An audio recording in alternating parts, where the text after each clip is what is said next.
Hola a todos y a todas, les queremos dar la bienvenida a esta actividad. Antes de comenzar, quisiera contarles un poco acerca de quiénes estamos organizando esta charla. Pertenecemos al Núcleo Geológico Norte, una asociación que busca integrar las ciencias de la Tierra en la comunidad, así como también divulgar el conocimiento de las geociencias. Para lo cual pretendemos seguir realizando este tipo de actividades, ya sea en forma de charlas o de cápsulas informativas breves. Los invitamos para que nos sigan en redes sociales para que puedan enterarse y participar de estas actividades. Bueno, hoy nos encontramos con Francisco Pastén, geólogo y doctor en geología de la Universidad Católica del Norte, actualmente investigador postdoctoral del Departamento de Geofísica de la Universidad de Chile y colaborador en el proyecto Anillo INSUD, que nos trae la charla Terremotos rápidos y lentos en Chile. ¿Qué sabemos hasta ahora? Como es un tema amplio, Francisco ha dividido la presentación en dos partes. Primero nos hablará de los terremotos de intraplaca y los terremotos lentos, dando espacio a una ronda de preguntas sobre esto. Para continuar la exposición con los terremotos de profundidad intermedia y una ronda final de preguntas. Pueden ir dejando sus consultas y sugerencias a lo largo de toda la charla en los comentarios y nosotros los vamos a ir recogiendo para hacerlo llegar a Francisco. Que Francisco, te damos el pase.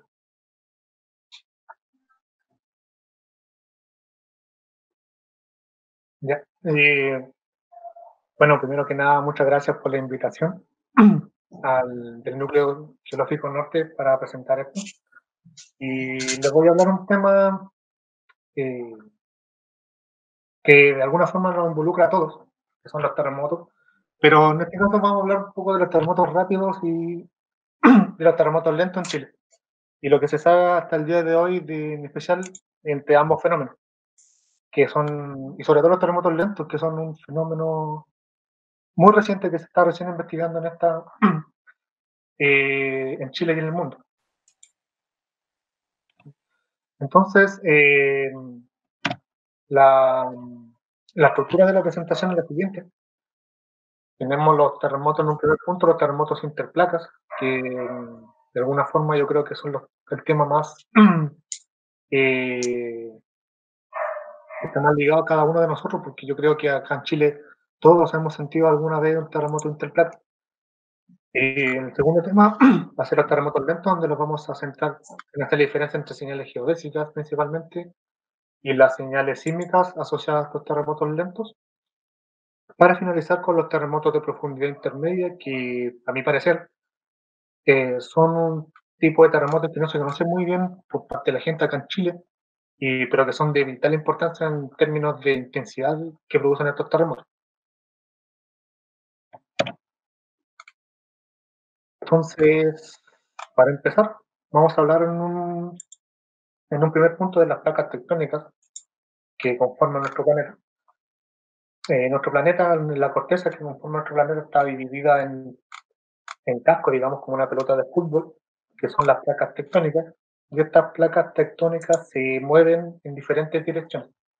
Y debido a estos diferentes movimientos en los que se mueven estas placas, forman diferentes límites, que nosotros podemos dividir en estos tres principalmente, que son los límites divergentes, en donde se separan una placa con respecto a la otra, una placa con un límite convergente, en el cual chocan una placa con respecto a la otra porque se mueven en diferentes direcciones, y un límite transformante que quiere decir similar a como que se estuvieran rozando ambas placas, o sea, se mueve una con respecto a la otra.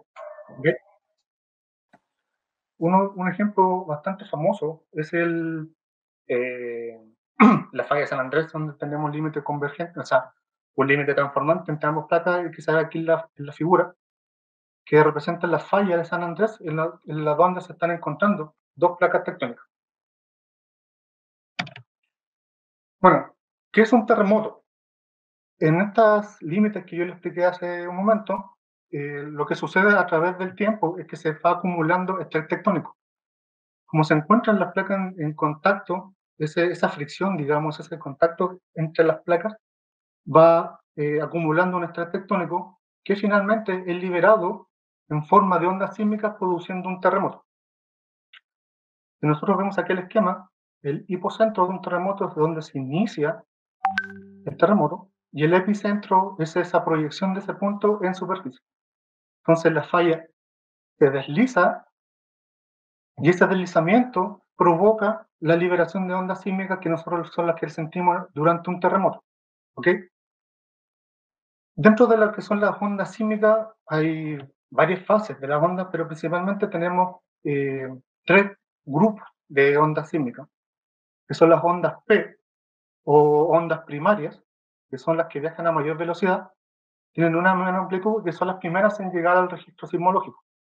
Es lo que de repente nosotros sentimos como un ruido que viene antes del movimiento fuerte de un terremoto, que son las ondas S, que son las ondas secundarias y que llegan con un desfase con respecto a las ondas P debido a que se mueven a una menor velocidad. Estas ondas son ondas de corte que se mueven perpendicular a la propagación del sismo y son de mayor amplitud, por lo tanto las sentimos con mayor fuerza. Y finalmente tenemos las ondas superficiales, que como su nombre lo indica, son ondas que se desarrollan en la superficie del terreno, y en este tenemos dos ondas que son las ondas Rayleigh y las ondas Low. ¿Ok? Cabe destacar que también en base a la adquisición de estas ondas nosotros podemos desarrollar otros estudios, como por ejemplo localización de un sismo, tomografías, o gracias también a estas ondas sísmicas que viajan a través de la Tierra, es posible saber la estructura interna del planeta, cómo está estructurado el manto, el núcleo interno y el núcleo externo. Entonces, nosotros para recolectar esta información necesitamos de una instrumentación, y son principalmente los instrumentos sismológicos y los instrumentos geodésicos, y en este primer punto lo vamos a ver los instrumentos sismológicos, que son las estaciones sismológicas. ¿Ok? Bueno, la estación sismológica principalmente está formada por estos equipos, un panel sonar que alimenta una batería, y la batería alimenta un digitalizador, que es el que recibe las señales que capta el sismómetro. Y tenemos un GPS que nos da el tiempo de origen de cada terremoto que va registrando. Por ejemplo, aquí tenemos un ejemplo de una estación que desplegamos hace poco en Copiapó. Es bastante artesanal y obviamente si hay más presupuesto, podemos tener una estación mucho más desarrollada. Pero registran bastante bien, digamos. En la cual nosotros vemos los paneles solares y dentro de esta caja vemos, encontramos la batería junto con el digitalizador. ¿Okay? Aquí se alcanza a ver la estación GPS. Y alrededor, en algún punto enterrado, está el sismómetro, que es el que capta las señales de los sismos. ¿Ok? Entonces, cabe destacar también que estos sismómetros son capaces de registrar toda la sismicidad, desde terremotos grandes hasta terremotos pequeños, de magnitud 1, de magnitud 2, 3, etc. ¿Ok? Y que si, vuelvo a reiterar, si que tenemos dinero, estos datos pueden pasar directamente a una transmisión satelital a la institución que los requiere. Y en esta foto, por ejemplo, vemos a nuestro amigo colega Bertrand, en donde está haciendo el agujero, el hoyo en la tierra para instalar la estación o el sismómetro. ¿Ok? Y finalmente nosotros tenemos un despliegue parecido a esto, que aquí vemos la altura de Copiapó y Caldera, cómo se planifica una red sismológica, una red que estará un tiempo adecuado en la zona para captar la sismicidad en particular. Vuelvo a reiterar que estos instrumentos son capaces de registrar una sismicidad muy pequeña, de grado 1, 2, 3 en magnitud, hasta terremotos grandes. En segundo lugar, tenemos los instrumentos geodésicos, y a diferencia de los sismológicos, estos miden desplazamiento. Es decir, cómo se mueve horizontalmente el terreno cuando se está deformando. Y lo que nos entrega esta información son estas denominadas series de tiempo. Que ahí está viendo el desplazamiento, y cuando se ve alterado por un terremoto, se ve esta desfase. Ocurre el terremoto, después pasa el terremoto, la deformación, y empieza a acumular energía nueva. Lo que está diciendo es que en esta fase se está creando energía o está acumulando energía para que finalmente se desencadene un terremoto. Entonces es una herramienta muy útil para que nos diga qué pasa antes de un terremoto, ¿okay? O cómo se está deformando la Tierra horizontalmente. Por ejemplo, aquí en la figura vemos que cada vector o cada flecha representa la deformación que está ocurriendo en la zona de subducción de Chile. Entonces, si bien el GPS puede estar instalado aquí, se está deformando en esa dirección. Cabe destacar que para la zona de subducción de Chile, antes de un terremoto, todas las flechas van hacia el este, hacia la cordillera. En cambio, cuando durante y después de un terremoto, las flechas van hacia el otro lugar debido a la deformación que produjo el terremoto. ¿Ok? Estos son los expertos que se dedican a esto, son los geodestas, y en la UCN, por ejemplo, tenemos a Majech que hace este tipo de estudios muy útiles, que en conjunto con la sismología y con un instrumento de estaciones sismológicas, más los GPS, son una herramienta potente para caracterizar de buena forma la deformación y los terremotos que van a pasar. Quiero dejar un poco en claro que son, por ejemplo, la magnitud en la que se mide un terremoto. Generalmente lo que se usa hoy en día es la magnitud de momento, y el término de magnitud de un terremoto quiere ver con el tamaño de un terremoto. Y la energía, y está basada en la energía liberada de un terremoto. Por ejemplo, y se ve con esta forma, y la energía liberada es a través del momento sísmico, que corresponde al área del terremoto, por un coeficiente de fricción y por el desplazamiento que produce el terremoto. ¿Ok? Es decir, que de repente un terremoto puede ser muy grande porque causó un gran desplazamiento, o bien porque abarcó grandes áreas. Y finalmente, a través de esta ecuación, obtenemos la magnitud de momento. ¿Ok? Pero recalco que la magnitud tiene que ver con el tamaño del terremoto y es la misma magnitud en todas partes, no varía. Si el terremoto, por ejemplo, pasa en Santiago o en Concepción, va a ser la misma magnitud, y si se siente en La Serena va a ser la misma magnitud. A diferencia de la intensidad. La intensidad es una descripción cualitativa del efecto del terremoto, es decir, lo que nosotros vemos, como los daños visibles, y es subjetiva y puede variar de un lugar a otro, no como la magnitud. Es decir, que si yo tengo un terremoto en Punta Arenas, su intensidad va a ser muy diferente a la intensidad que voy a sentir en Coyhaique. Y está muy ligado, digamos, al epicentro del terremoto. Mientras más cerca del terremoto estoy, más cerca del epicentro del terremoto, mayor va a ser la intensidad. ¿Ok? Son términos que tengan que tener en claro. Entonces, si un terremoto abarca un área, por ejemplo, el terremoto del Maule, de aproximadamente 500 kilómetros de ruptura, el terremoto va a ser más grande. Y, por ejemplo, si el terremoto es mucho más pequeño, va a tener una menor magnitud porque su área y su desplazamiento va a ser menor. ¿Ok? Entonces, aquí vemos una comparación. Cabe destacar que un terremoto grado 7 es 32 veces más pequeño, o en términos de magnitud, que un grado 8. Y si nosotros vemos la comparación aquí en la figura, por ejemplo, el terremoto del Maule del 8.8 presenta esta esfera, comparado con terremotos más grandes o con el más grande registrado hasta el día de hoy, que el terremoto de Valdivia. O sea, la cantidad de energía liberada es considerablemente mayor al aumentar los grados del terremoto. Entonces ahora pasamos a los terremotos interplaca de subducción, o megatrough, como se dice en inglés, del margen convergente de Chile. Chile ubica en un margen, como dije anteriormente, convergente, en donde choca o se encuentra la placa de Nazca bajo la placa que se subduce o se hunde bajo la placa continental o la placa sudamericana, debido a que la placa sudamericana va en esta dirección y la placa Nazca va en la otra dirección. Una de las características de esta zona de subducción es que la placa Nazca se subduce debido a que es más densa. Está conformada por minerales más densos, por lo tanto es más pesada que la placa sudamericana, que es menos densa debido a su composición mineralógica. Entonces, al ser más densa, se subduce bajo la placa continental o placa sudamericana, ¿ok?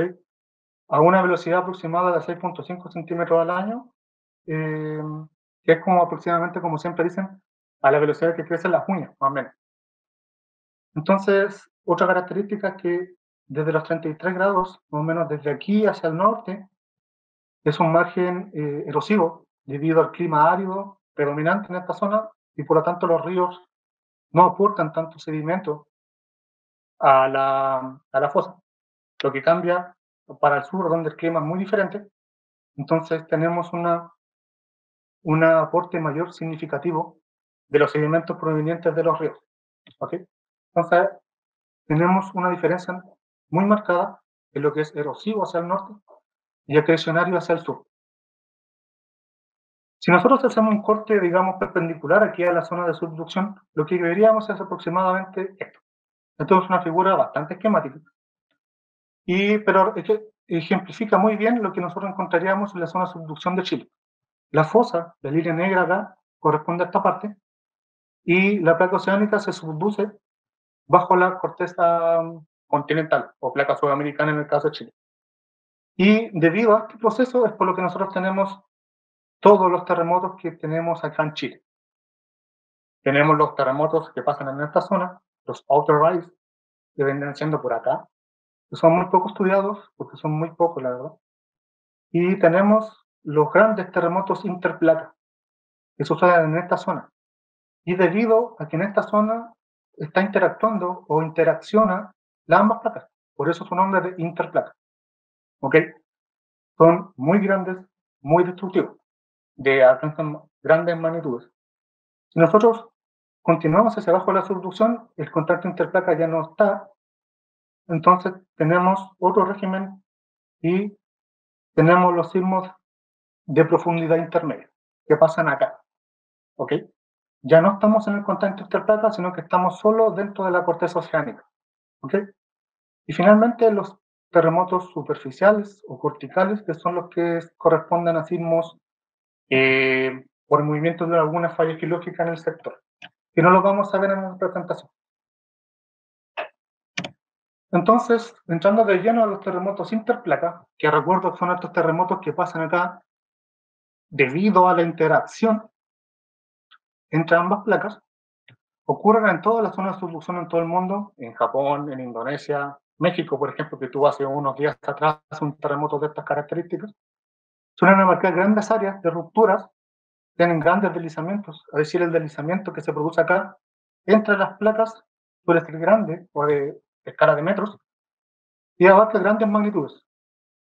Cabe destacar, sí, que debido a las observaciones actuales que tenemos, se reconocen que no todos rompen esta zona y generalmente se concentran en zonas que son asperezas, que son estas de acá, que las asperezas son las zonas inestables más propensas a producir un terremoto, ¿ok? Pero tampoco podemos descartar que un gran terremoto rompa todo. Generalmente rompen en asperezas, pero los grandes terremotos, como el terremoto de Valdivia, como más adelante, es capaz de romper todo este contacto. Este contacto, como también hay una parte profunda que se denomina down deep, o la parte profunda del contacto interplaca, y una parte más superficial que se llama el up deep. ¿Ok? Debido a que estos terremotos se producen en esta zona, y cuando el deslizamiento viene y rompe el terremoto, después de la acumulación de energía, es capaz de deformar el suelo oceánico, lo que provoca un tsunami. Estos son, la mayoría de los terremotos de subducción pueden provocar tsunamis de diferente intensidad. Algunos no perceptibles por nosotros, digamos, pero en general siempre producen algún tipo de tsunami. Ahora, si el deslizamiento ya es muy grande, por ejemplo, como el terremoto del Maule, como el terremoto del Illapel o el terremoto de Valdivia, claramente el deslizamiento es tan grande que la deformación del suelo oceánico también es grande, entonces el tsunami es devastador. ¿Ok? Entonces estos terremotos tienen un ciclo que se llama la fase intersísmica, que es cuando acumula estrés en esta zona, que luego en la fase cosísmica va liberando, produciendo el terremoto interplaca. Esta fase intersísmica puede durar años, dependiendo de la zona que se está acoplando. No es algo concreto, pero se puede, los grandes terremotos acumular en 400 años, 200 años o 80 años. Y la fase cosísmica, todo ese estrés acumulado se libera en cosa de minutos. Si un terremoto es, digamos, de 8.8 como el del Maule, que duró aproximadamente 5 minutos, por ejemplo, se dice que el terremoto de Valdivia duró aproximadamente 10 minutos. Entonces, si bien dura minutos, la fase cosísmica o la liberación de energía es muy instantánea. ¿Ok? Otra característica es que siempre van a estar seguidos por réplicas. Debido a que el movimiento, el deslizamiento que ocurre en esta zona es tan grande, luego de que pasa la fase cosísmica, viene un reacomodo de las placas. Y ese reacomodo o ese movimiento constante de acomodación entre placas produce las réplicas. Y es importante destacar que ninguna réplica va a ser más grande que el terremoto principal. Si un terremoto fue grado 8 el principal, la mayoría de las réplicas, o todas las réplicas, van a ser menor a una magnitud 8. ¿Ok? Entonces, los terremotos interplacas en el norte de Chile, hay varios. Que tenemos los terremotos históricos, como el terremoto de 1877, que supuestamente, o gracias a estudios, tiene esta longitud, que va aproximadamente desde Iquique hasta el norte de la península mexicana. Terremotos históricos como el de 1868 en el Codo de Arica. Y los más recientes, que son los que están instrumentados, los que están registrados en estas zonas, que son el terremoto de Antofagasta en 1995, que se inicia al sur de la península mexicana, en la ciudad de Antofagasta, y su ruptura se propagó hacia el sur, aproximadamente 200 kilómetros de ruptura. El deslizamiento entre las placas fue de 6 metros, provocó un pequeño tsunami, aproximadamente como de 1 metro en las olas, ¿ok? Y eso con respecto a este terremoto, y afectó tanto la zona down del contacto interplacas como la zona más superficial. Pero debido a que el deslizamiento a lo mejor no fue tanto, el tsunami fue más pequeño. Luego tenemos el terremoto de Tocopilla del año 2007 con una magnitud 7.7, con una longitud de ruptura de 200 kilómetros, también parecido al que el de Antofagasta. Pero este es un claro ejemplo de que no todos los terremotos de subducción rompen todo el contacto. Este terremoto se localizó en la parte profunda o down deep del contacto interplaca, no afectó la parte superficial y se concentró en dos partes, una aspereza acá y una aspereza más al sur, que ahora se sintió un mayor deslizamiento. Entonces, por eso, como el mayor deslizamiento estuvo en esta zona, o la aspereza que se deslizó en el contacto interplaca estuvo en esta zona, se sintió con más fuerza en Antofagasta. ¿Ok? Y luego tenemos el terremoto de Iquique del año 2014, del 1 de abril, de magnitud 8.2, 150 kilómetros de ruptura aproximadamente, con estos entre 5 y 6 metros de deslizamiento, con un leve tsunami. Y lo interesante de este terremoto es que fue muy bien registrada la actividad precursora. Una actividad precursora quiere decir toda la actividad que pasó antes del terremoto principal. Y esta fue muy bien registrada y comenzó 15 días antes del terremoto principal, el 16 de marzo, en el cual fue una seguidilla de sismos hasta gatillar el terremoto principal. Bueno, este terremoto lo vamos a retomar más adelante con respecto a los terremotos lentos, ¿ok? Así que lo dejan ahí, el terremoto de Iquique.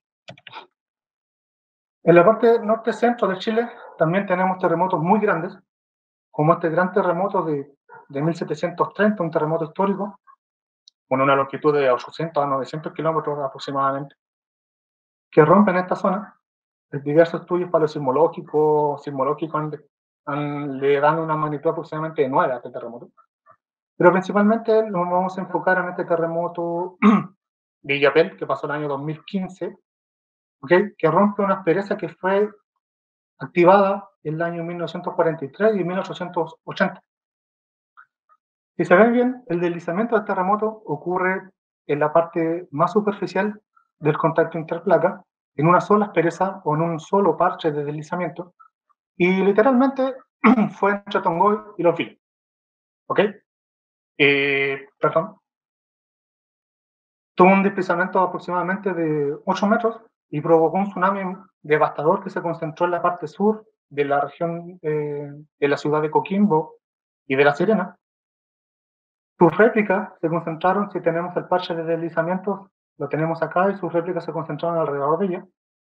Aquí tenemos un trabajo también de Maher, del año 2015, en el cual también se ve un parche de deslizamiento principal en esta zona.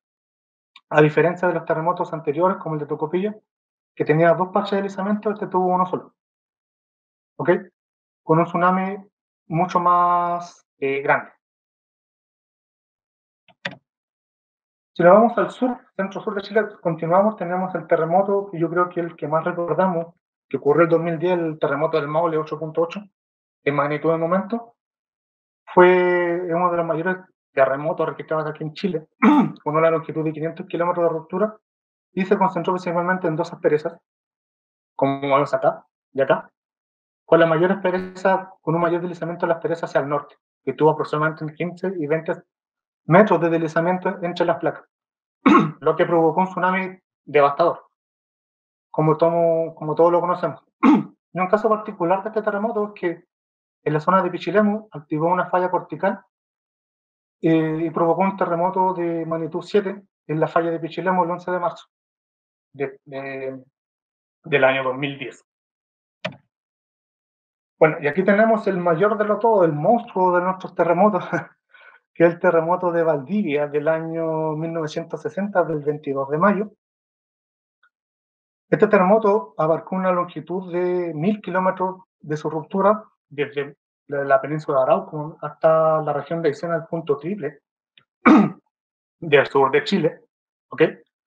Y esta secuencia de este terremoto comienza un día antes, con un terremoto 8.1 el 21 de mayo, un sismo profundo, como lo vemos acá, 8.1.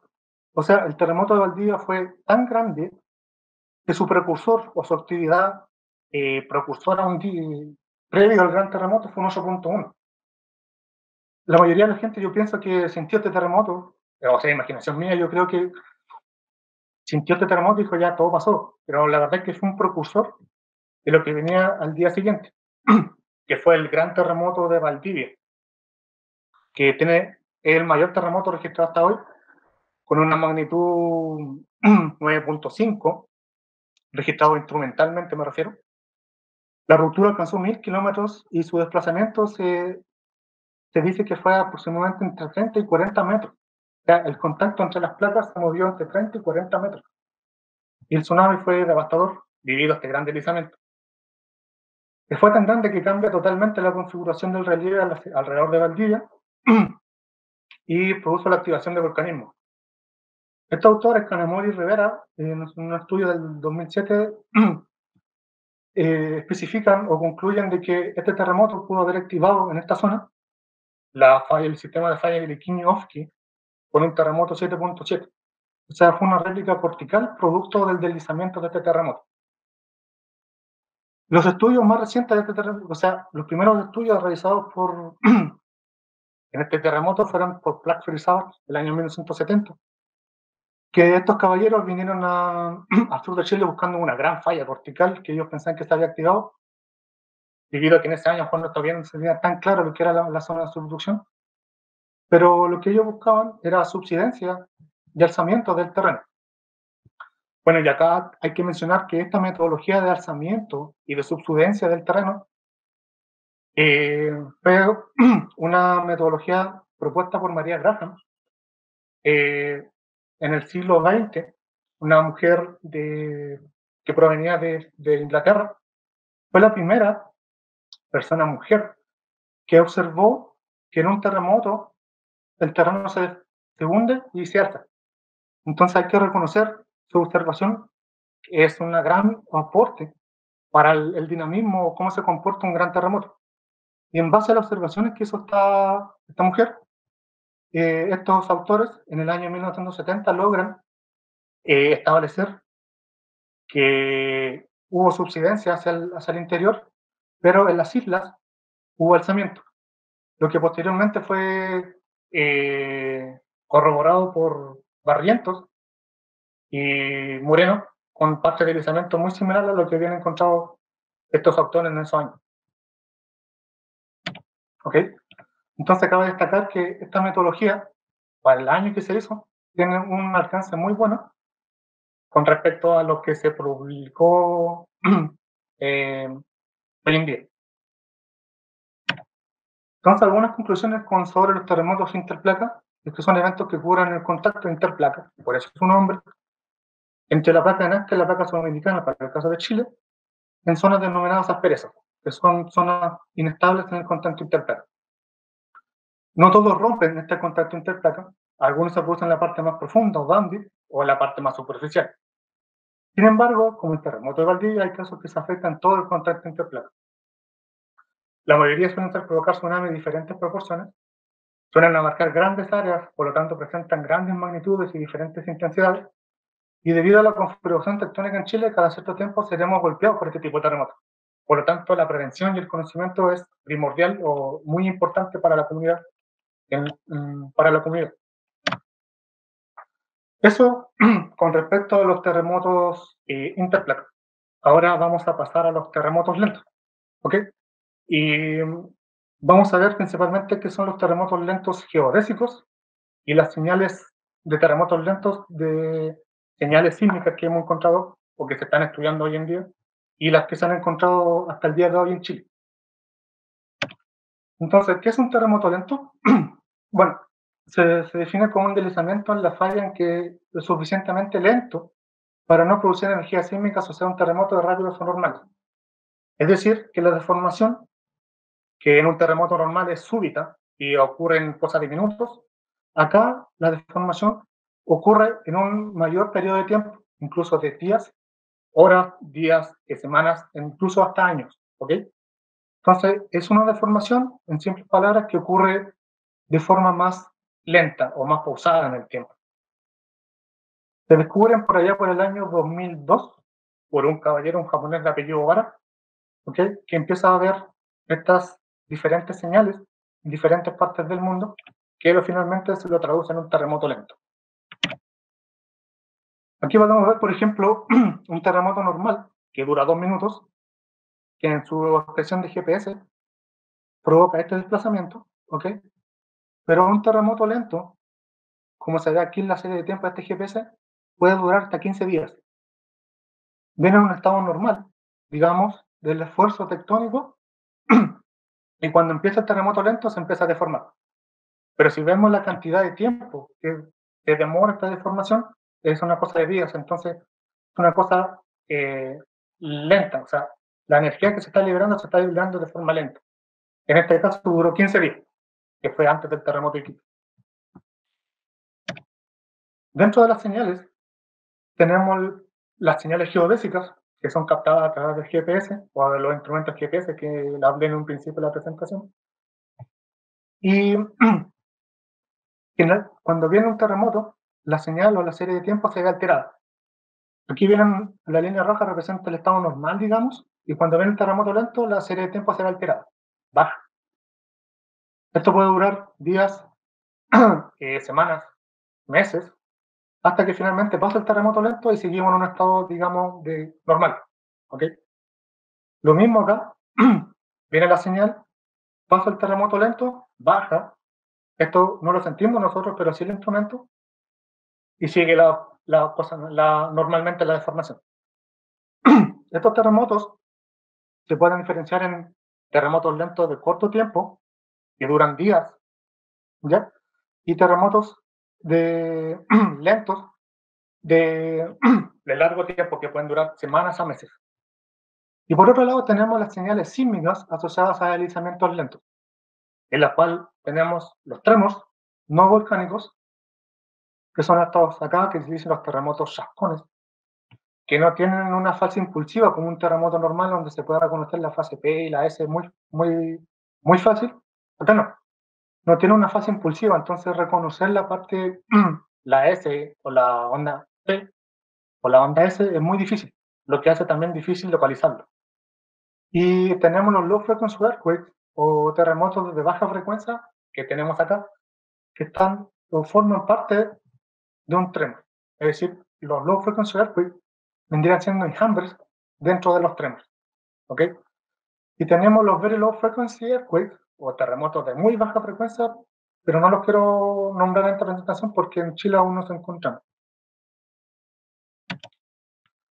Entonces, con respecto a las señales sísmicas, tienen las siguientes características. Las señales sísmicas de terremotos lentos son difíciles de detectar debido al ruido. La amplitud que generan estas señales sísmicas de terremotos lentos es muy baja. Entonces es muy fácil que se pierdan en el ruido o al ruido que detecta el instrumento por sí, o el ruido ambiental. ¿Ok? Entonces, si nos fijamos acá, tenemos un terremoto con su amplitud, un terremoto 1, entre 2.5 y 1 de magnitud, y las amplitudes que alcanzan las señales de tremor son mucho más bajas, cercanas al ruido, entonces lo hace complicado detectarlo. Por otro lado, su mayor expresión en frecuencias está dado entre los 2 y 8 Hz. Su mayor nivel energético está en esta frecuencia, entonces se debe que buscar solo entre la frecuencia entre 2 y 8 Hz. ¿Ok? Un primer punto es que son difíciles de encontrar. Entonces, para buscarlo, se tiene que filtrar la señal que recibe el instrumento entre estas frecuencias para encontrarlo. Son de larga duración, pueden durar horas hasta días. La señal de tremors con los Very Low Frequency Earthquakes, como dije anteriormente, no son impulsivas. O sea, no puedo ver claramente dónde llega la P y la S, y son de baja frecuencia. Estos terremotos lentos o estas señales se plantea que, o se ha estudiado que son gatillados por terremotos lejanos. O sea, un terremoto que pasa muy lejos puede perturbar y generar este tipo de señales. Pueden migrar a lo largo del strike o el dip, a lo largo de la zona, y pueden ser sensibles a cambio de marea. Lo que hace pensar, en base a estas observaciones, se plantea que las fallas que producen este tipo de deformación lenta son fallas muy estresadas en un punto crítico para fallar. Están tan estresados en un punto tan crítico de acumulación de energía, o están en un ambiente tan con tanto estrés que el más leve empujón, digamos, la gatilla. Y ese gatillamiento puede durar días, hasta años. Entonces, las señales sísmicas a veces también vienen acompañadas por señales geodésicas. Aquí tenemos un trabajo del año 2003 en donde vemos la serie de tiempo de un GPS y cada desnivel acá es un terremoto lento. ¿Ok? Y lo que nosotros vemos es que en cada terremoto lento está asociada a una actividad de tremors. O sea, los tremors o las señales sísmicas de terremotos lentos, más la señal geodésica, estarían diciendo que son dos señales para un mismo fenómeno. Pero también, esto sí se ha visto, pero también se ha visto terremotos lentos sin señales sísmicas.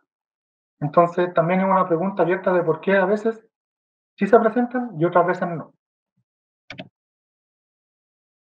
Ahora vamos a ver un poco lo que son los repeating earthquakes. Los repeating son señales sísmicas que nos dan de una forma indirecta de un deslizamiento lento. Un repeating earthquake genera siempre la misma forma de onda del mismo sismo. Por ejemplo, este sismo pasó en 2003, el 2004 genera la misma onda, el 2005 la misma y el 2006, y por eso son sismos repetitivos. Los sismos repiten porque tienen la misma forma de onda siempre. ¿Y cuál es su origen? ¿O qué representan los sismos repiten? Representan las pequeñas asperezas que se activan generando estos sismos repetitivos, ¿ok? Y esta pequeña aspereza se empieza a mover debido a que la zona alrededor de ella se mueve de forma lenta, ¿ok?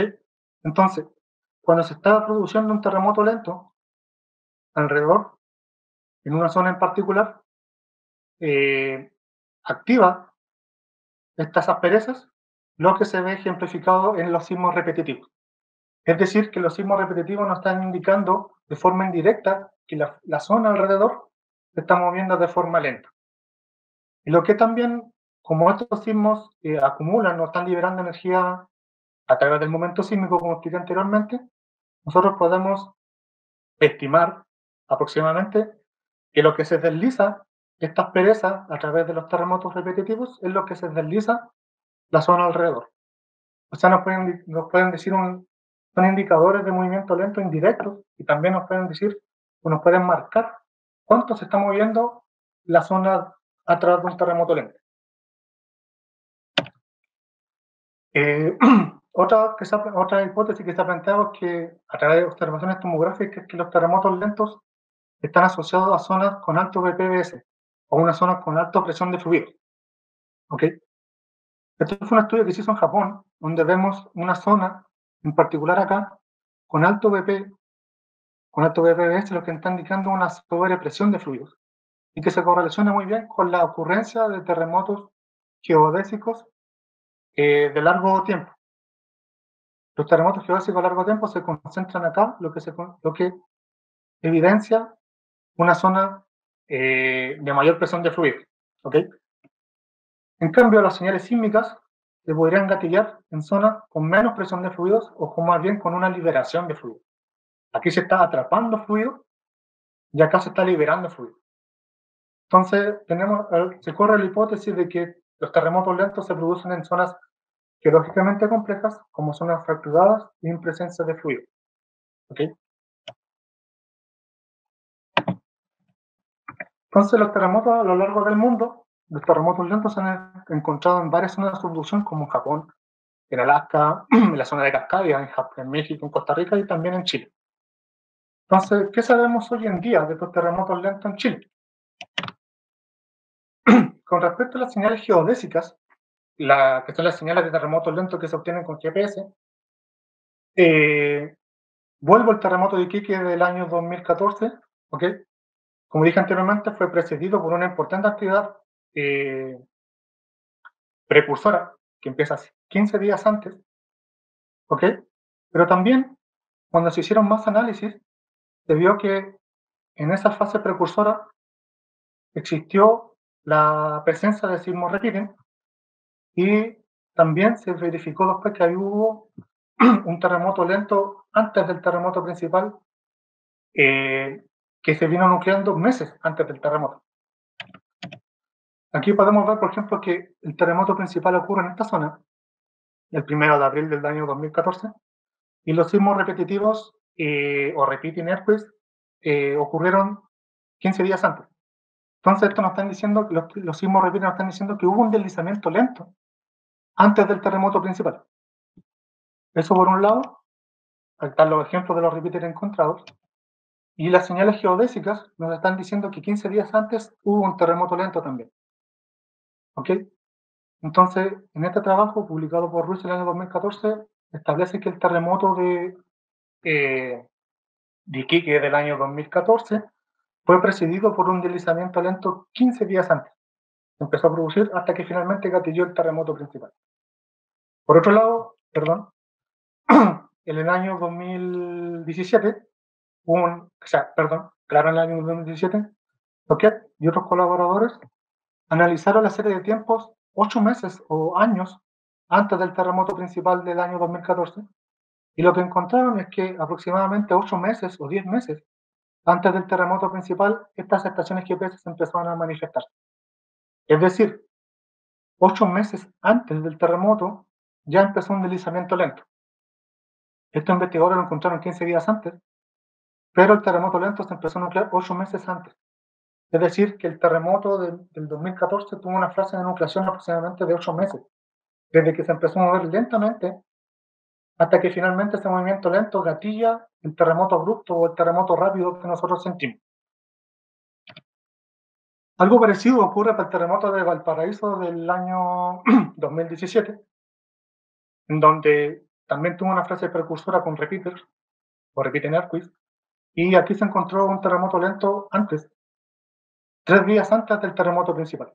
O sea, fue un terremoto lento de corto periodo, o de corto tiempo, que se produjo solo 3 días antes del terremoto principal, no meses antes. ¿Okay? Pero que sí fue medido por GPS. Aquí está el terremoto lento y después vino el terremoto principal. ¿Ok? O sea, han habido observaciones geodésicas importantes antes de un terremoto. Y un grupo de investigadores este año publicó un paper muy bueno, que ellos hicieron la pregunta si hubo un terremoto lento antes del Maule. Aplicando técnicas de geodesia y un algoritmo nuevo, estos investigadores en principio lo aplicaron en Japón, donde también encontraron una perturbación lenta antes del terremoto de Tohoku Oki el año 2011, y ellos lo aplicaron también al terremoto del Maule del año 2010. ¿Ok? Entonces lo que encontraron Para ese tiempo no había tanta cobertura de GPS como lo hay ahora a lo mejor, pero sí se ve que están las flechas en dirección hacia la cordillera, lo que quiere decir una deformación, digamos, normal o intersísmica antes del terremoto, pero el 16 de septiembre del año 2009, las flechas se van para otro lado y perdura hasta aproximadamente el 18 de diciembre del año 2009. O sea, previo al terremoto que ocurre el 27 de febrero del año 2010, hubo un deslizamiento lento que duró meses en esta zona y que duró meses y abarcó una gran zona antes de que se gatillara el terremoto que todos sentimos en el año 2010. O sea, también hubo una observación de un terremoto lento antes del terremoto del Maule. ¿A qué lo asocian estos autores? Los asocian principalmente a un pulso de fluidos que se liberan en la zona del contacto interplaca. Esta liberación de fluidos perturba hacia mayor profundidad la placa, lo que a la vez perturba todo el contexto tectónico de la zona. Y deformando esta zona, lo que finalmente deforma o lleva a gatillar el terremoto grande del terremoto del Maule hacia la zona del contacto interplaca. Todo esto 4 meses antes o en un periodo de 4 meses. ¿Ok? Entonces, esta es una observación muy nueva, una observación nueva de que los terremotos lentos tienen una influencia importante. Puede ser aquí en Chile, o se han visto observaciones previo a terremotos grandes, de terremotos lentos de forma geodésica, acá en Chile. Ahora nos vamos al sur de Chile, a la región de Aysén, donde se han encontrado señales sísmicas principalmente, sin señales geodésicas, no se han encontrado, pero sí se han encontrado tremors y low frequency earthquakes. Un trabajo de IDE del año 2012 y de gallegos que encontraron tremors en esta zona, principalmente los que estaban acompañados de low frequency earthquakes. ¿Okay? Luego, en este trabajo del año 2019, analizaron estos datos en el punto triple de la región de Aysén, con estos 5 estaciones OBS instaladas en el océano, que estuvieron activas entre febrero y agosto del 2009, y que lograron captar terremotos superficiales, normales, sismos repiten y tremos superficiales. Acá hay un ejemplo de los terremotos normales que se encontraron, con un S-P de aproximadamente 2 segundos, lo que quiere decir que son sismos muy superficiales, y sus respectivos repeaters que encontraron en esta zona, y los tremos, que fueron localizados en esta zona en particular, con esta zona en el punto triple chileno. ¿Ok? Entonces lo que se interpreta es que a lo mejor hay un deslizamiento lento de una falla transformante que viene desde la placa oceánica, que se activa generando sismicidad con terremotos normales, repiten, y tremos. Y lo que se está haciendo, un trabajo en preparación de estos mismos autores hoy en día, es analizando la falla Liquiñovsky, que es una zona de falla de más de 1.200 kilómetros. Como dije anteriormente, tiene una relación, o parece que gatilló una réplica del terremoto de Valdivia. El año 2007 se ve afectada por el terremoto de Aysén. Y lo que se ha encontrado aquí que son sismos repiten, tremos y low frequency earthquakes. Aquí hay un ejemplo de cada uno de los encontrados.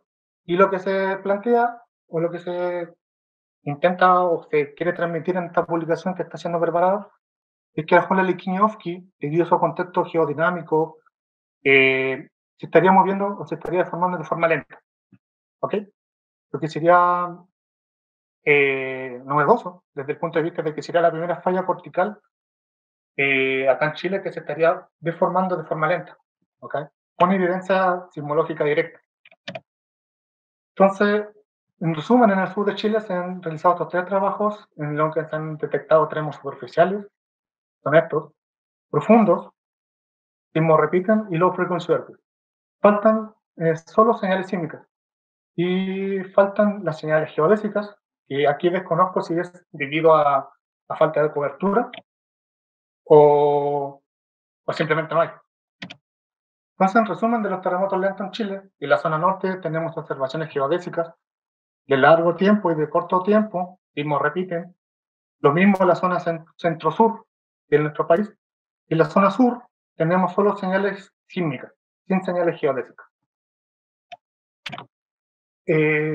Trabajos más recientes que hemos estado realizando ahora, en algunos, por ejemplo, se han encontrado sismos repeaters después del terremoto de Tocopilla, en el norte, un trabajo que estaba en trabajo en futuro realizado por Cabrera.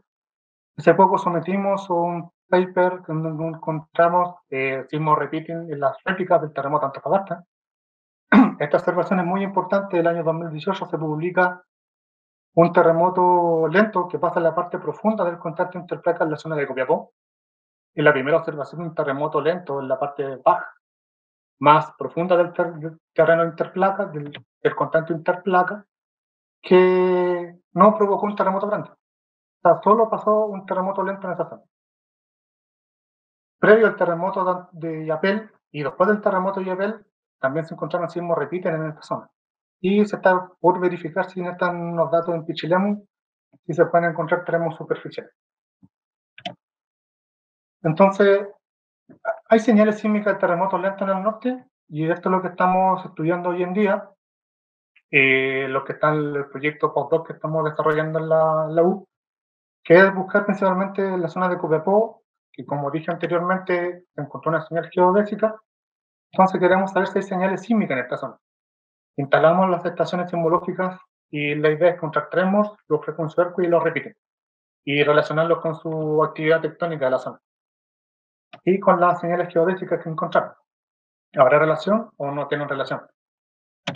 Y lo mismo para la zona de La Serena, en donde se han encontrado señales repeaters, y en donde pusimos estaciones sismológicas y con el mismo objetivo, buscar señales sísmicas de terremotos lentos, como son los tremors, los frecuenciarcos y algunas señales geodésicas, y relacionarlas con la tectónica de la zona.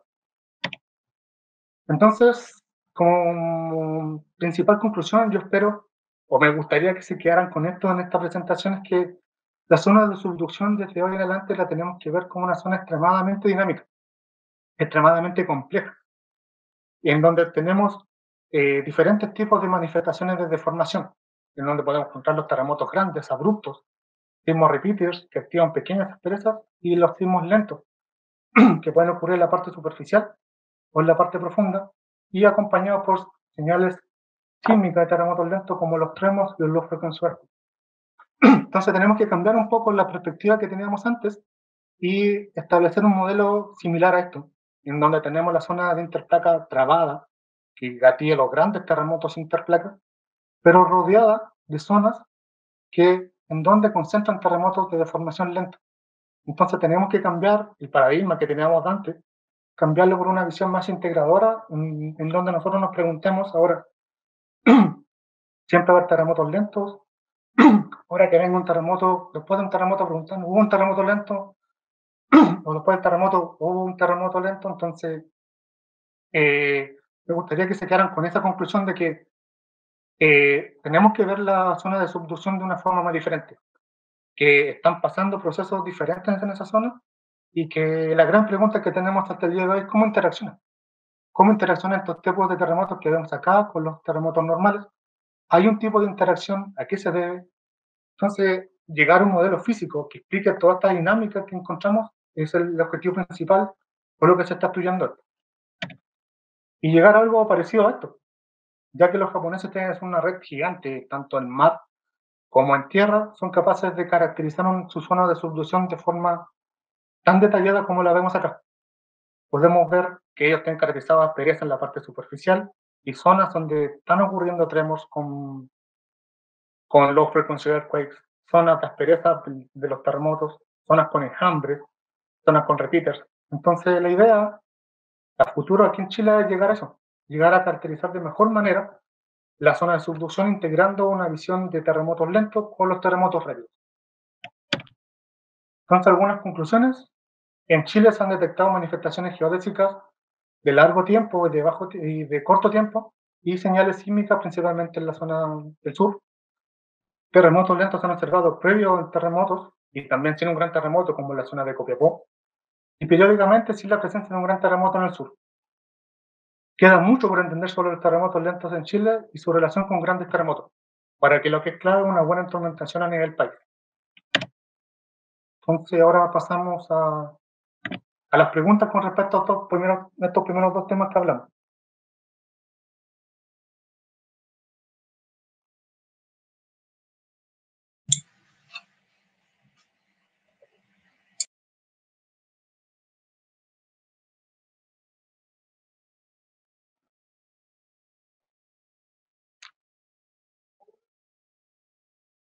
Sí, vamos a pasar ahora a la ronda de preguntas.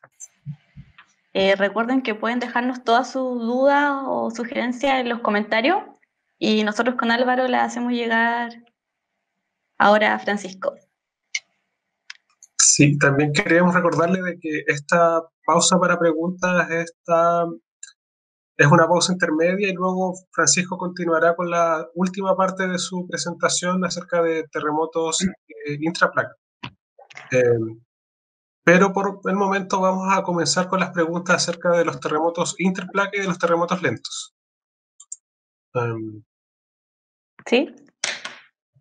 Ya, comentarte, Francisco, que la presentación tuvo entre 60 y 70 visitantes sin bajar. Así que Eso muchas es bueno. gracias y sí, a todos por estar ahora acá con nosotros. En los comentarios, hay algunos comentarios. Milenka Quiroz, saludo Pastén. Claro. Sí. Emanuel García, saludos desde Costa Rica. Y Esteban Torres pregunta, una consulta, respecto a los terremotos lentos, podemos entender que su estudio tiene un gran potencial para el entendimiento de la generación de grandes eventos sísmicos. En tu opinión, ¿sería una herramienta poderosa para a futuro utilizarlo como una puerta a la predicción de sismos? ¿O a futuro sería posible integrar el estudio de terremotos lentos al monitoreo sísmico en tiempo real? Te la copio igual para que la No, puedas. buena la pregunta, porque, bueno, la primera, yo creo que no me atrevo a decir predicción, porque es una palabra muy grande que involucra muchas áreas con respecto no solo a la sismología, sino con un avance tecnológico. Va mucho de la mano con el desarrollo de tecnología de GPS, por ejemplo, de más estaciones más sensibles, de mayor cobertura. Entonces, hablar de predicción en base a terremotos lentos, yo creo que no, aún no. Lo que sí es bueno tener en consideración que hay observaciones que nos indican que a lo mejor un terremoto lento puede gatillar un terremoto grande, como no. Entonces, sería bueno estar siempre a nivel de instrumentación, y aquí ligándolo con la segunda pregunta de tiempo real. Yo creo que hacia eso avanzamos, es tener en tiempo real las suficientes coberturas para estar diciendo, mira, está desarrollando un terremoto lento en cierta parte X, ojo con eso. Pero no nos podemos jugar tanto, decir, mira, va a pasar un terremoto lento, va a venir uno grande, porque también se ha visto que no pasa eso.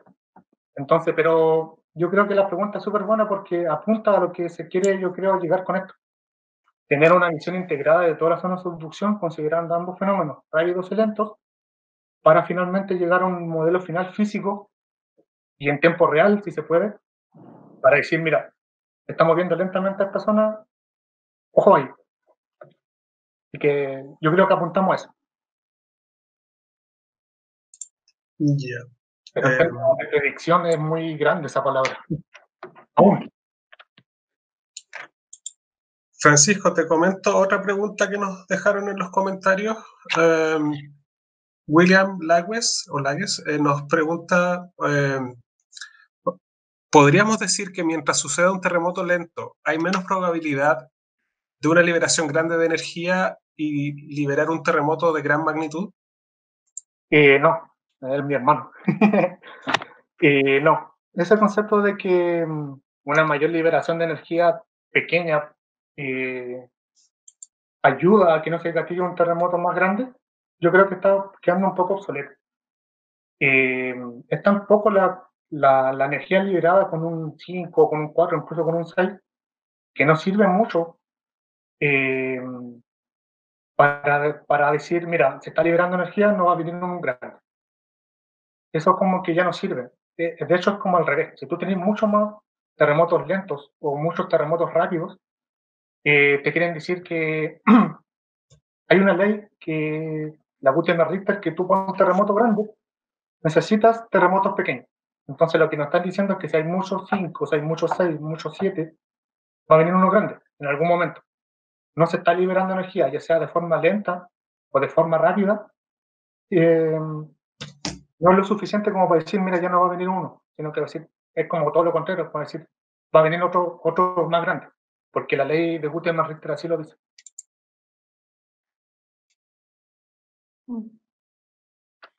Ya. Carla Basigalupo nos pregunta, ¿cómo influye la subducción de los ríos oceánicos en la generación de los sismos?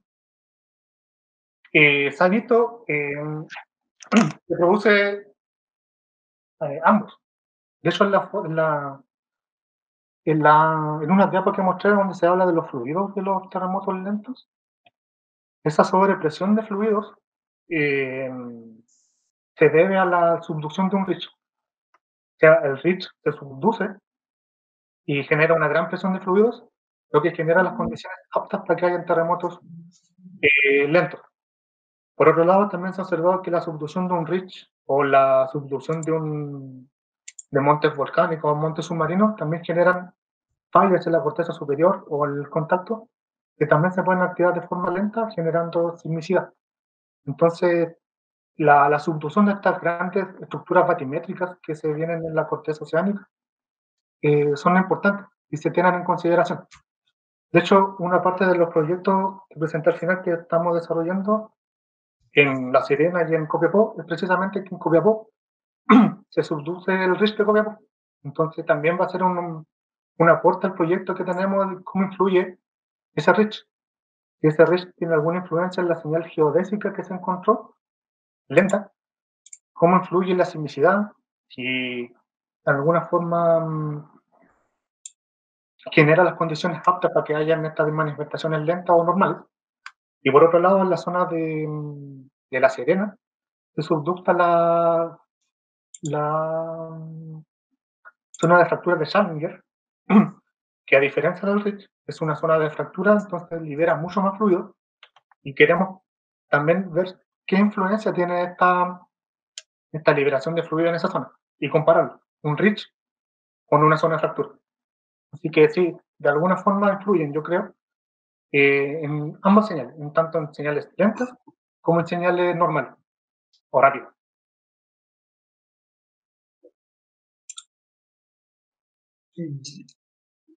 Ya. Francisco, otra pregunta que dejaron en los comentarios es, ¿existe alguna relación entre el aporte de sedimentos a la fosa y la generación de terremotos lentos? Yo los desconozco, la verdad. Puede ser que sí, porque cambiaría las condiciones, pero la verdad, yo creo que sí, porque en Japón se han hecho estudios en margen acrecionario, una parte de la zona de subducción en Japón es acrecionario, y se han encontrado, y quiero decir con acrecionario, que genera un prisma de acreción entre la fosa y la zona de subducción, digamos, y y un margen acrecionario está lleno de sedimentos que se van plegando, deformando, y en esas creando estructuras también, deformándose de forma frágil y dúctil. Y se están encontrando manifestaciones de terremotos lentos en esa zona. Entonces yo diría que, sin descartar que en un margen erosivo también podamos encontrar, yo creo que en un margen acrecionario el aporte de sedimento también puede ser digamos, un aporte secundario a que se forme un prisma de acreción, y en ese prisma de acreción ocurran deformaciones lentas. Ya, vamos con una última pregunta y avanzamos en la charla y dejamos el resto de las preguntas para la ronda final. Daniel Vázquez pregunta, ¿se ha observado terremotos lentos en otras fallas intraplaca como el sistema de falla Likinievsky? ¿Se ha observado alguna correlación directa entre el punto triple y el sistema de falla Likinievsky? La primera pregunta, sí, o sea, en el mundo, los japoneses han encontrado manifestaciones de terremotos lentos en fallas corticales. La falla de San Andrés, en Estados Unidos también se han encontrado. Y acá en Chile, la única que se han encontrado hasta el momento son en la región de Aysén, en la Likinievsky. Es una observación bastante reciente que se está estudiando y se está haciendo un artículo en base a eso. En Chile eso. Y la Liquiñoski con el punto triple es una muy buena pregunta porque este estudio precisamente apunta a eso. O sea, ese estudio que se está haciendo en el sur apunta a que si los tremos que se encuentran en el punto triple con los tremos profundos de la Liquiñoski tienen alguna conexión, o si pueden migrar entre ellos. Cabe recordar que en este punto la subducción es mucho más corta, digamos. Entonces el contacto está mucho más cerca del downdeep o de la zona profunda. Entonces, a lo mejor la Liquiñoski tiene más facilidad o está más directamente en contacto con esta generación de terremotos lentos en esa zona.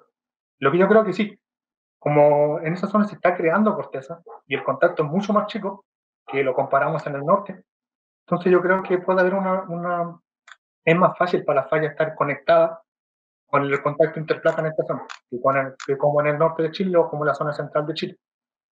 Y yo creo que podría tener una manifestación directa y una conexión entre el punto triple y la Liquiñoski precisamente por eso, porque es una zona más compleja, es más joven, es más plástica, digamos, con mayores temperaturas, entonces es más fácil para la falla moverse o estar en contacto con el punto triple.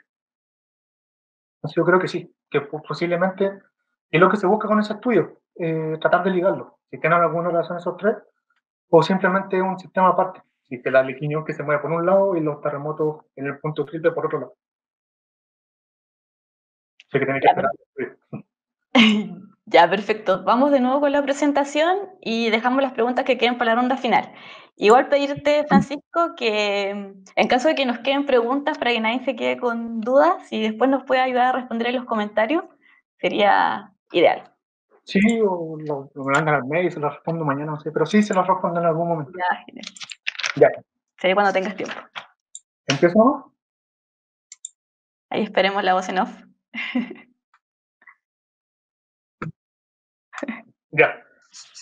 Bueno, entonces ahora pasamos a la última parte de la presentación, que es la más corta, digamos, donde vamos a hablar de los terremotos de profundidad intermedia, que son poco conocidos, yo pienso, y que también tiene que haber un conocimiento más profundo en este tipo de terremotos.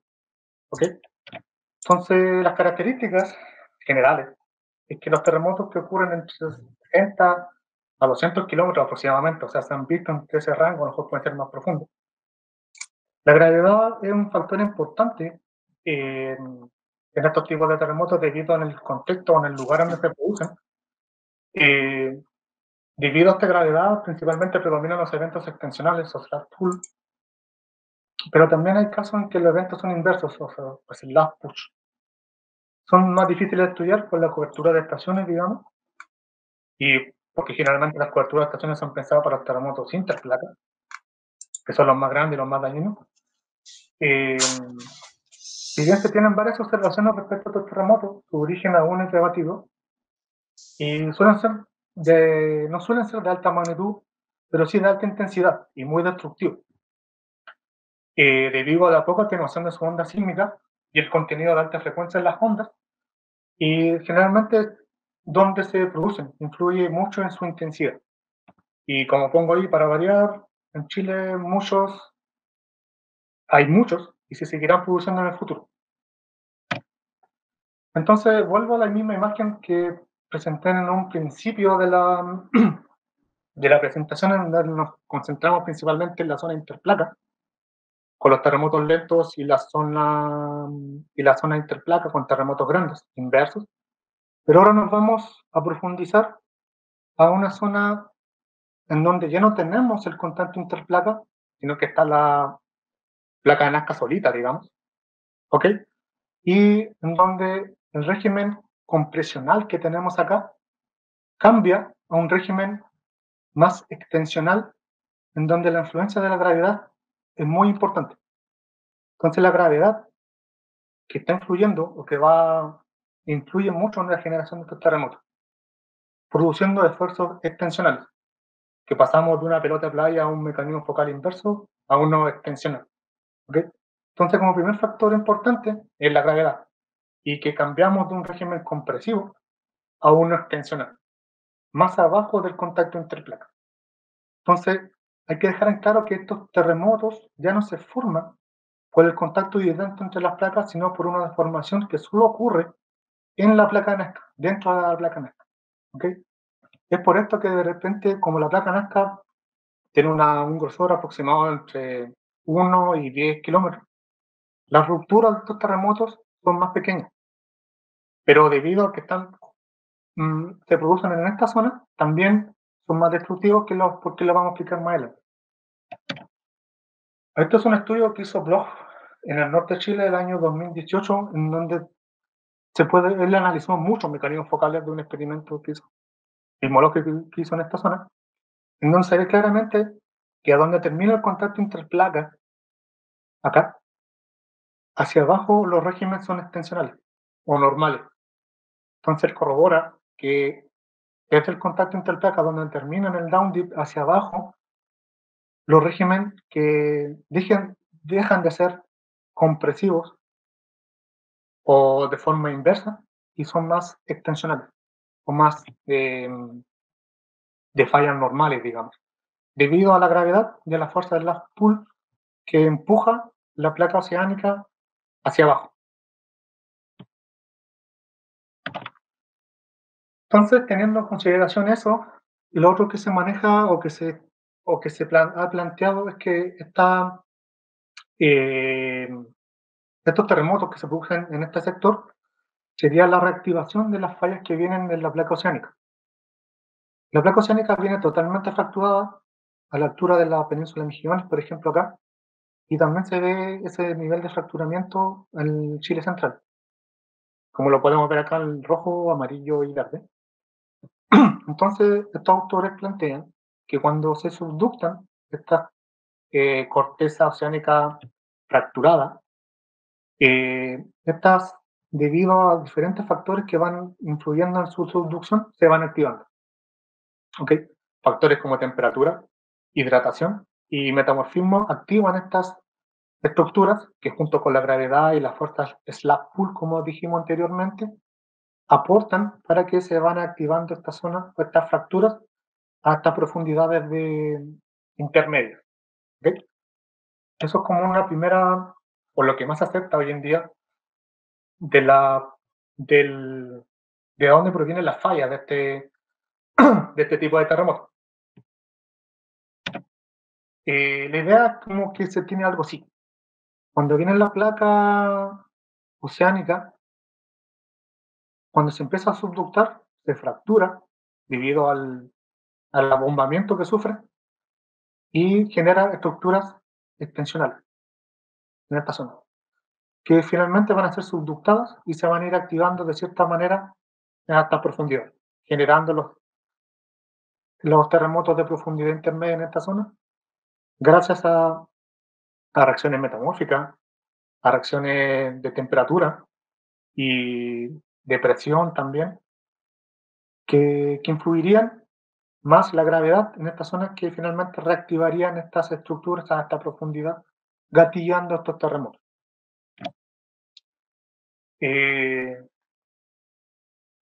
Por ejemplo, hicimos un estudio que hice para el doctorado, donde tenemos una tomografía que se hizo en la península de Mejillones, a la altura de los 23 grados más o menos de latitud, al norte de la península, perdón.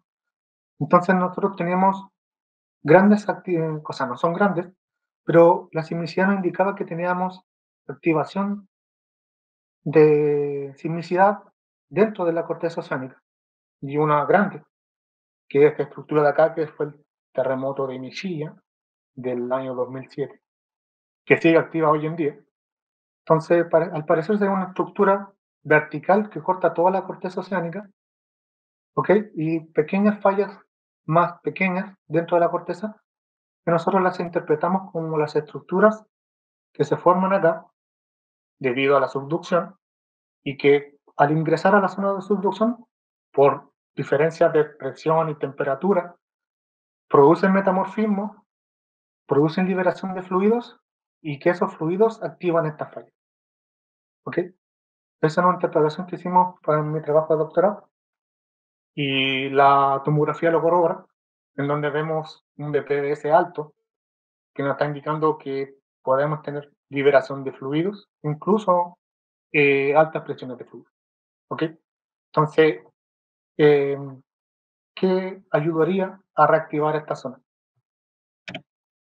El año pasado, y un paper muy bonito que está sometido ahora, de Cabrera, de un amigo y colega de nosotros, que hizo un estudio muy bonito donde caracterizó 6 terremotos de profundidad intermedia en el norte de Chile, y él lo asocia a, a la temperatura en un primer factor, como vemos acá en un modelo termal, y lo que es más llamativo, por ejemplo, es que el terremoto que pasa acá en la parte más superficial produjo una gran cantidad de réplicas.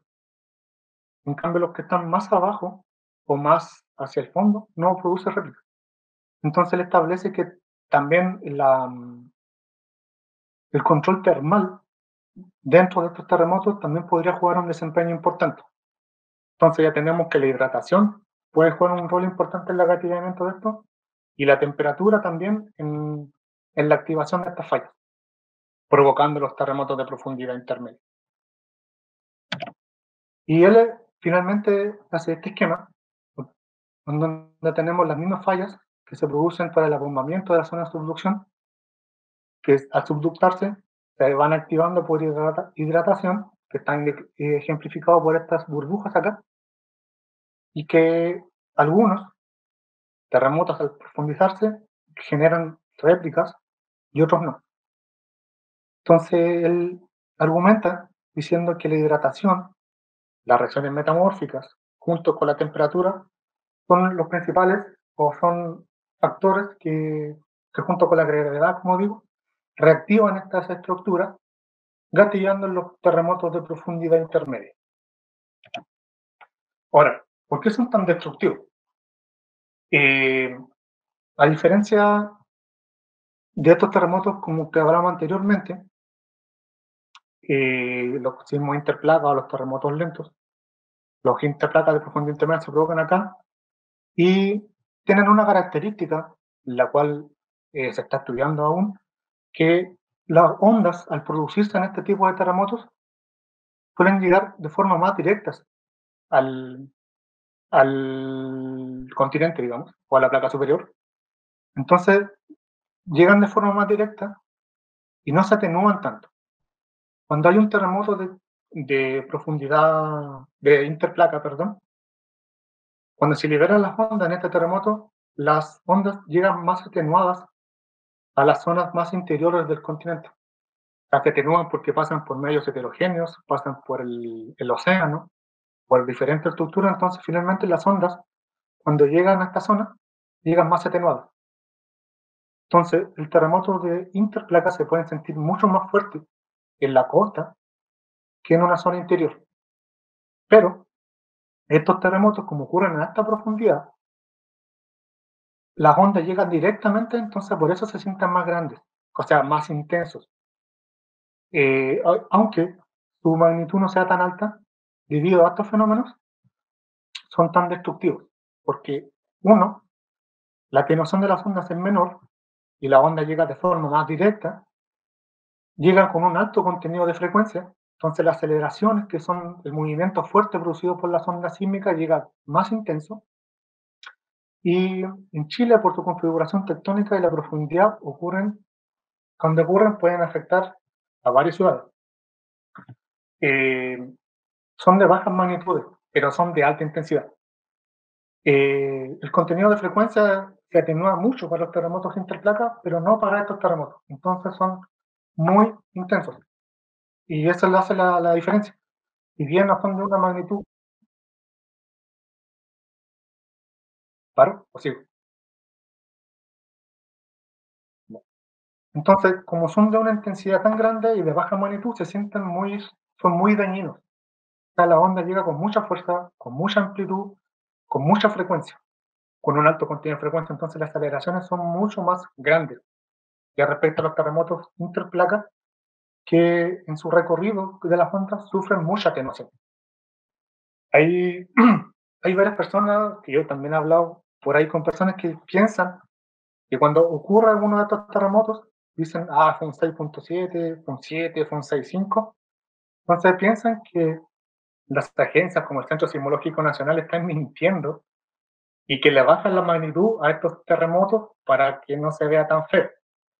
Y la verdad es que no, son de esa magnitud, pero debido a sus propiedades mecánicas, por decirlo, a donde se generan y por su alto contenido de frecuencia, son tan destructivos. No es que le bajen la magnitud a decir, mira, fue un 6.7 nomás y la verdad es que fue un terremoto mucho más grande. No, es por su contexto geodinámico donde se producen y por su alto contenido de frecuencia y baja atenuación que son tan destructivos. Y como se escribieron acá, la onda va a llegar mucho más directa a ciudades que están más hacia los valles, digamos, en Chile, y no están en la costa. Y los casos en Chile son varios. Tenemos el terremoto de Michilla, que les comenté anteriormente, que es una réplica del terremoto de Tocopilla, y todos estudios están enfocados en ese terremoto que pasó acá. El terremoto de Arica de 1987, el terremoto de Tarapacá, que dejó un pueblo en el suelo, pero como fue tan al interior y el centralismo aquí en este país brutal, nadie lo pescó, pero sí hubo personas fallecidas y dejó un pueblo en el piso. ¿Ok? Un terremoto de Jujuy del año 2015. Y aquí tenemos el terremoto de Calama del año 1950, que fue este tipo. Y aquí tenemos el terremoto de Calama 2.0, o el terremoto de San Pedro, que nos pegó a principios de este mes, el 3 de junio. Fue de este tipo de terremotos. Entonces, por eso, con todos los factores que les dije anteriormente, se sintió tan fuerte en Calama y en San Pedro. No es que sea un terremoto de interplata, un terremoto de profundidad intermedia, de 6.8, pero debido a que sus ondas se atenúan tan poco y la aceleración es tan grande y el contenido de frecuencia, de alta frecuencia es tan grande, se siente muy fuerte en esta ciudad. ¿Ok? El terremoto de Coquimbo, del 6.7, que asustó a todo el mundo que estaba veraneando en ese verano en la región de Coquimbo, que todos pensaron que venía el tsunami y entendible porque y fue un 6.7 que pasó dentro de la corteza oceánica, terremoto de profundidad intermedia, muy intenso, pero con una magnitud baja. El terremoto de Punitaqui, del año 1997, el de la Ligua, y en particular este terremoto que siempre se habla mucho de él, se sabe muy poco, y que fue el terremoto de Chillán de 1939, que es catalogado como el terremoto más dañino que ha habido en Chile. Es el más destructivo del país, incluso superior en términos de muertes al terremoto de Valdivia. Y fue un terremoto de profundidad intermedia, 7.8.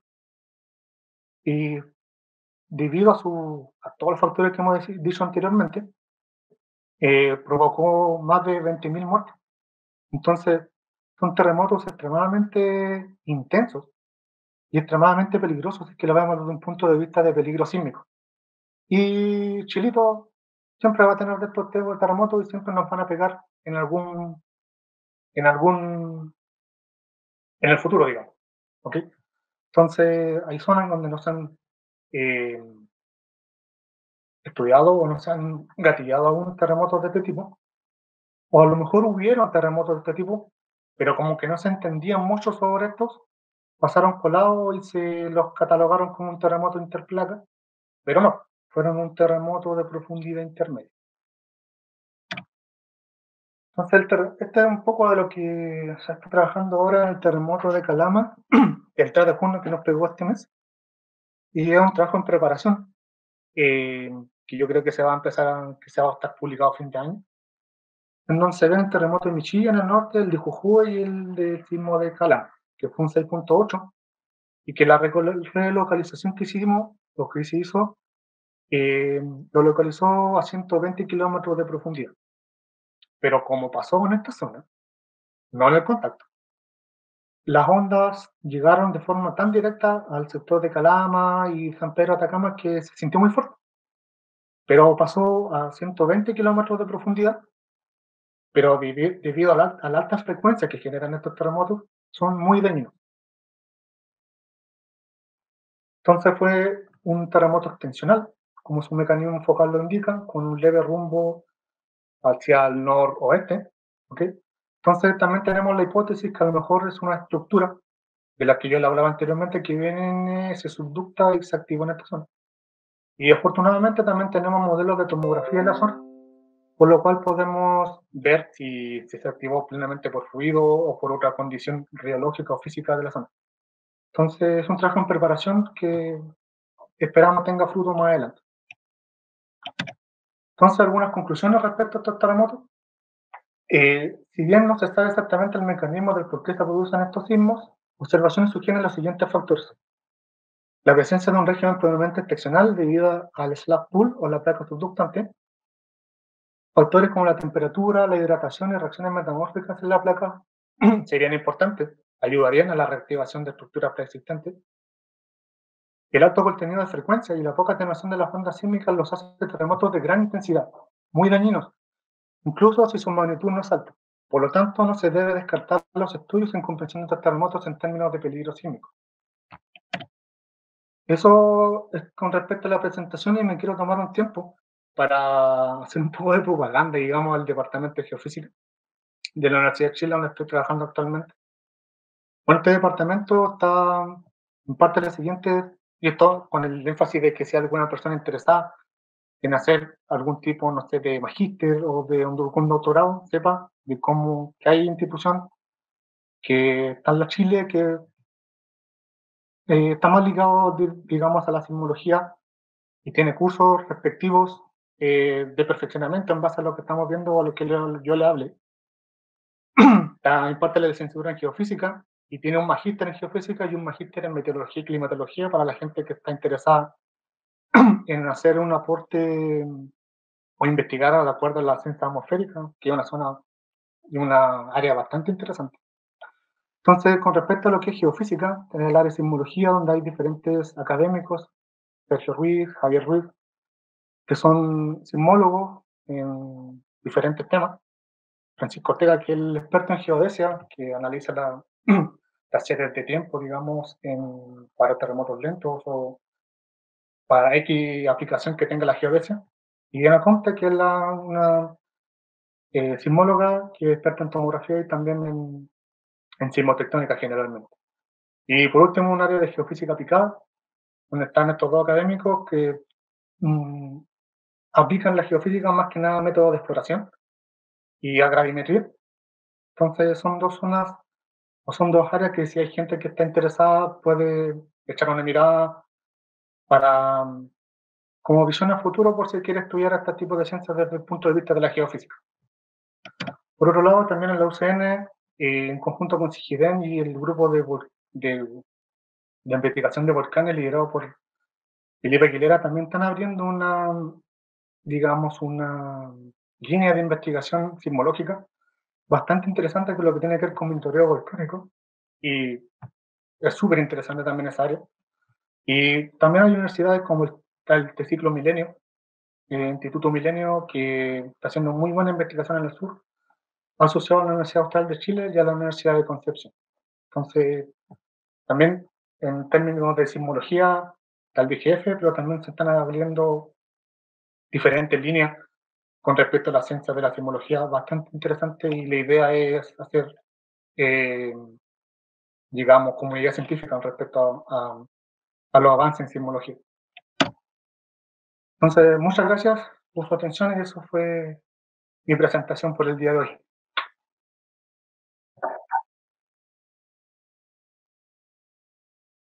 Ya.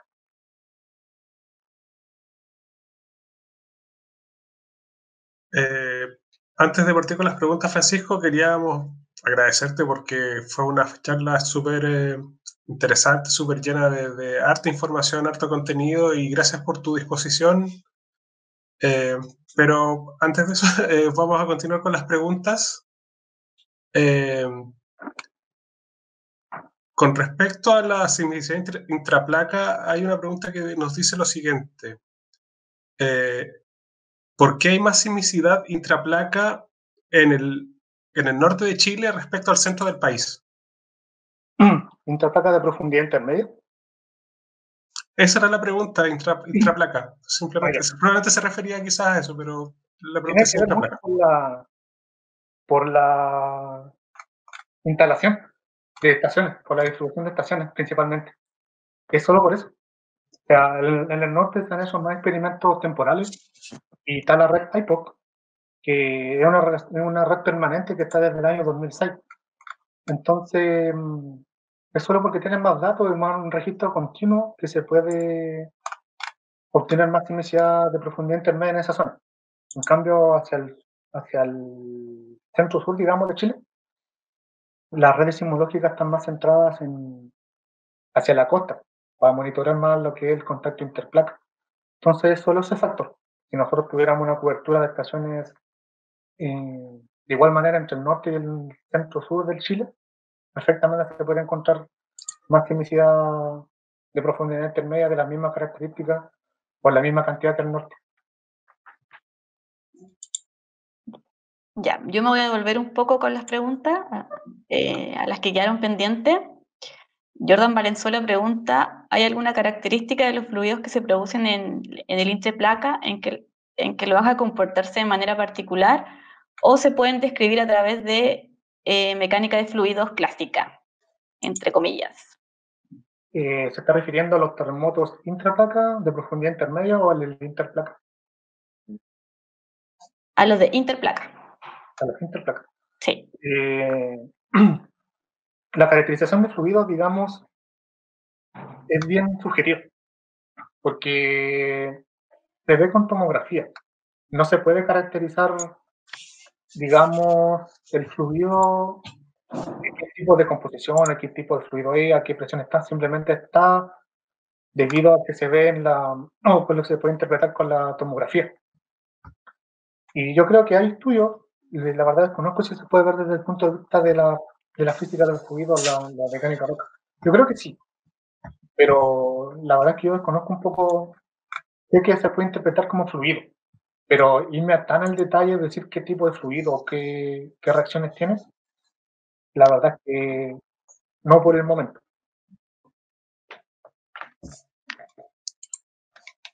Ya.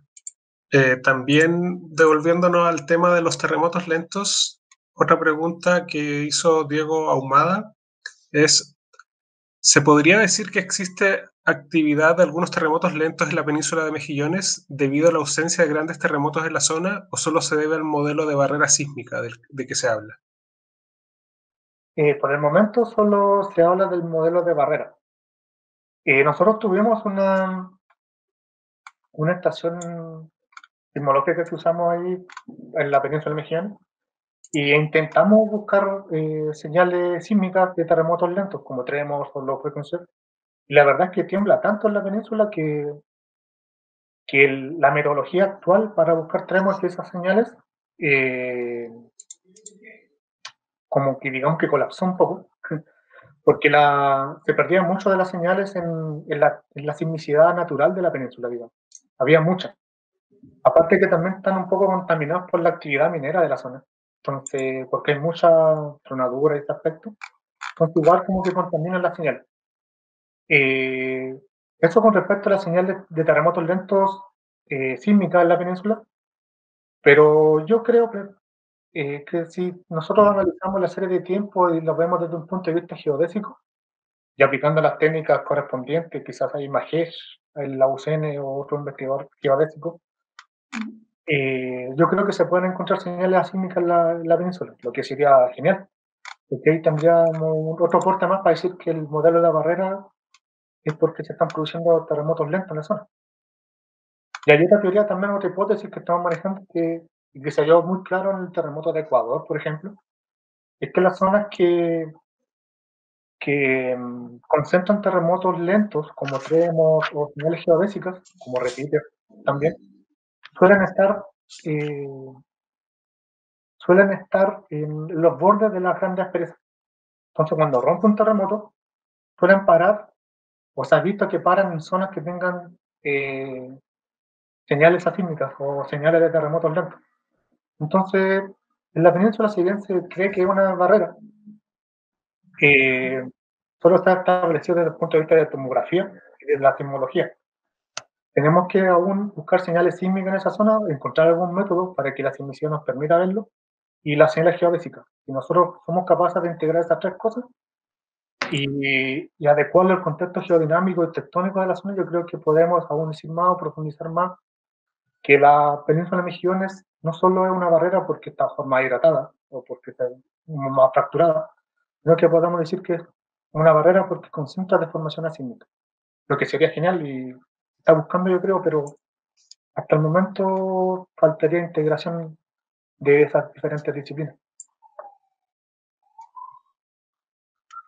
Continuamos. El Mochero Concepción pregunta, ¿hay alguna relación entre las fallas de la placa oceánica y el vulcanismo?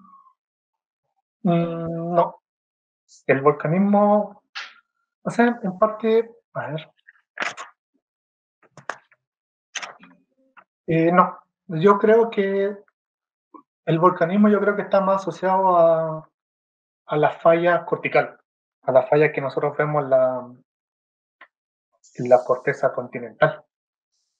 Lo que sí puede ser es que estas fallas en la corteza continental son las que transportan fluidos de mayor profundidad hacia la corteza más superficial. Eso hay un trabajo de Daniel Díaz, de esos de los profesores que nombré de geofísica, que establece que la Liquiñovsky, y que participó Felipe Zúñiga, un ex alumno de la UCN en ese trabajo, publicó que estos sistemas de fallas en la corteza continental son capaces de transportar el fluido de la parte profunda, digamos, hacia la superficie para gatillar el volcanismo. Pero estas fallas de la corteza oceánica a mayor profundidad, alguna relación con el volcanismo no se conoce, porque son fallas que pasan dentro de la corteza oceánica, entonces no tienen como mucha conexión, o tiene que haber una conexión muy grande o muy profunda para que haya una conexión entre volcanismo y esas fallas en la corteza oceánica. Son más que nada fallas que se concentran y se restringen solo a la corteza oceánica, no a la corteza continental.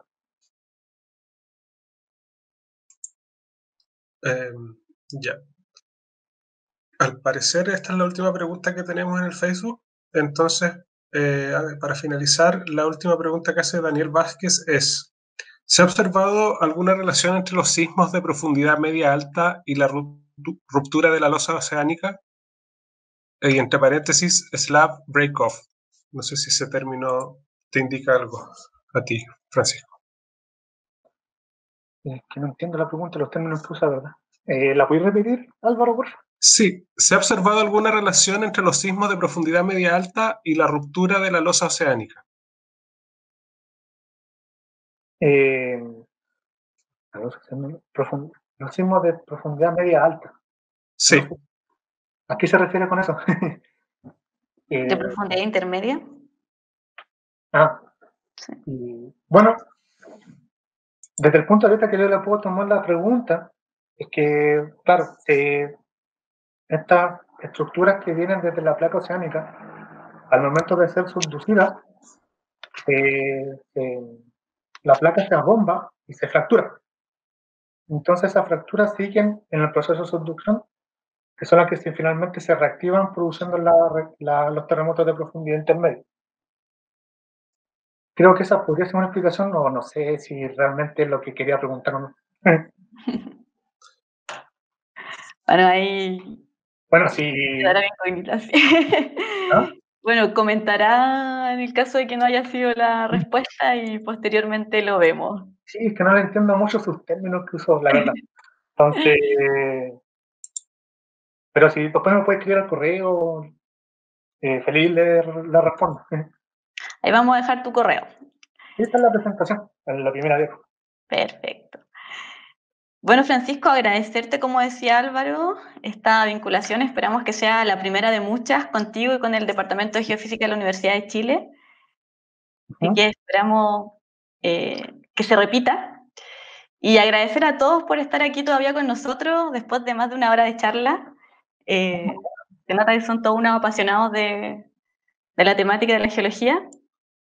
Invitarlos a seguir nuestras redes sociales, pronto vamos a tener más novedades y también vamos a tener hartos infografías sobre la presentación, por si algo no quedó claro. Así que a seguirnos en Instagram, en Facebook y a seguir a nuestros amigos también de Habitantes y Red Geoambiental. Álvaro. No, básicamente reiterar los agradecimientos tanto a Francisco como al público que, tal como tú dices, ha tenido bastante interés y bastante entusiasmo en querer participar y querer hacerles preguntas, interactuar con Francisco. Así que muchas gracias a todos. Y bueno, yo quiero nuevamente agradecer al núcleo. Me parece una muy buena iniciativa que se pongan a difundir ciencias de la Tierra de diferente índole desde las regiones, sobre todo. Eso me parece muy bien. Y también dejo invitado como dije en la última diapositiva, que si hay gente interesada, no sé, alumnos de geología que quieran profundizar más o están interesados en estudiar sismología desde diferentes tiempos, o geofísica en general, yo creo, se pueden contactar a mí. Yo lo puedo derivar al Sergio, que es el coordinador del Magíster. Entonces, eso principalmente, felicitarlo a ustedes también por la organización, está muy buena, por su iniciativa, y claro, dejar invitado a la gente que si quiere, reitero, perfeccionarse en temas más de sismología, con cursos más teóricos, más que abundan más esos temas, manden el correo y lo puede llevar al Sergio, al coordinador, para que tengan más información. Pues en geofísica, reitero, geofísica desde el punto de vista de la Tierra sólida, sismología o ciencias aplicadas, geofísica aplicada, y también el aspecto de climatología y meteorología, que también es un aspecto a tomar en cuenta con diferentes puntos de vista. Así que eso, sí, y yo hablo más que nada por el posgrado. Si quieren especializarse aún más, bienvenidos sean la gente de geología o de diferentes tipos de la geociencia. Eso, reiterar mis gracias y espero verlo y seguir en contacto con ustedes a futuro. Chao, chao. Chao, chao.